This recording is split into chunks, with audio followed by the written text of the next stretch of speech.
Welcome to new TV Telugu. ఇప్పుడు AP top 10 చూద్దాం. మీ సమస్యలు ఏంటమ్మా, మీకు ప్రభుత్వం నుండి ఏం పథకాలు అందుతున్నాయి అంటూ తిరువూరు ఎమ్మెల్యే కొలుకుపూడి శ్రీనివాసరావు మన ఊరు తిరువూరు అనే కార్యక్రమంలో భాగంగా ఇంటింటికి వెళ్లి ప్రజా సమస్యలను తెలుసుకుంటున్నారు. ఎమ్మెల్యే స్వయంగా ప్రజా సమస్యలను తన డైరీలో రాసుకుంటున్నారు. మీ సమస్యలను అధికారులు వెంటనే పరిష్కరిస్తారని స్థానికులకు హామీ ఇస్తున్నారు.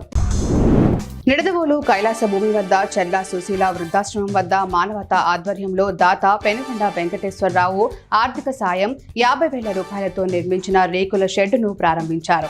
అనంతరం Singavaram branch post master Sakanisetti Seetha Mahalakshmi Krishnamurthy దంపతుల ఆర్థిక సహాయంతో అన్నదానం నిర్వహించారు. ఈ కార్యక్రమంలో అధ్యక్షుడు సూర్యచంద్రరావు, తన్నిడి బోస్ తదితరులు పాల్గొన్నారు.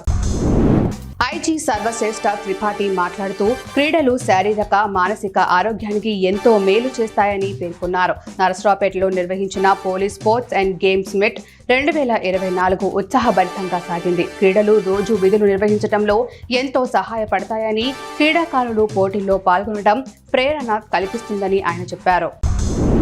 పోలాకి మండల కేంద్రంలో జాగిలంతో ముమ్మరంగా తనిఖీలు నిర్వహించారు. స్థానిక ఎస్ఐ జి రంజిత్ మాట్లాడుతూ జిల్లా ఎస్పీ మహేశ్వర్ రెడ్డి ఆదేశాల మేరకు గంజాయి నియంత్రణ పట్ల చర్యలు తీసుకునే విధంగా నిర్వహిస్తున్నామని పేర్కొన్నారు. ఈ క్రమంలో నరసన్నపేట సిఐ జె శ్రీనివాసరావుతో కలిసి మార్కెట్లోని పలు దుకాణాలను పుర వీధులలో తనిఖీలు చేపట్టామని ఆయన స్పష్టం చేశారు. గంజాయి అక్రమ రవాణాపై దృష్టి సారిస్తామన్నారు.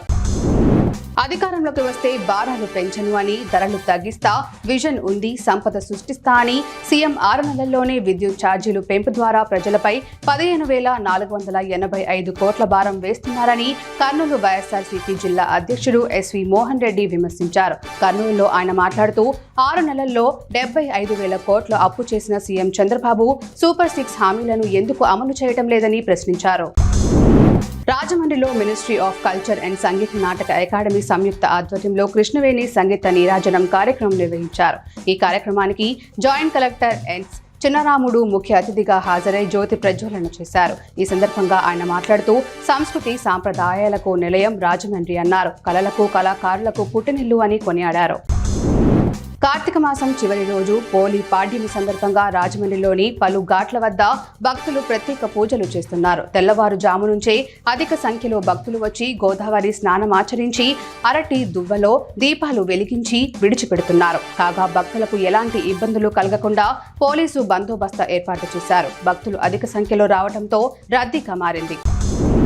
మంచి ప్రభుత్వం అని చెప్పుకుంటే సరిపోదని, దానిని ఆచరించి చూపించాలని మాజీ ఉప ముఖ్యమంత్రి ధర్మాన కృష్ణదాస్ పేర్కొన్నారు. నరసన్నపేట వైసీపీ కార్యాలయంలో ఆయన మాట్లాడుతూ నిరుద్యోగులను తొలగించే ప్రభుత్వంగా పేరు తెచ్చుకున్న ఘనత మీకే దక్కుతుందని అన్నారు. ఈ కార్యక్రమంలో పలువురు నాయకులు పాల్గొన్నారు.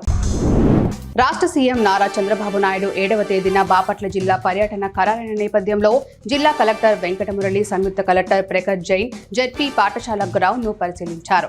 అనంతరం అధికారులు, ఉపాధ్యాయులతో సమావేశం ఏర్పాటు చేశారు. ముఖ్యమంత్రి ఆహ్వానం, డెకరేషన్ ఏర్పాట్లు, సాంస్కృతిక కార్యక్రమాలపై అధికారులకు పలు సూచనలు ఇచ్చారు. అధికారులందరూ సమన్వయంతో సీఎం పర్యటనను విజయవంతం చేయాలని సూచించారు.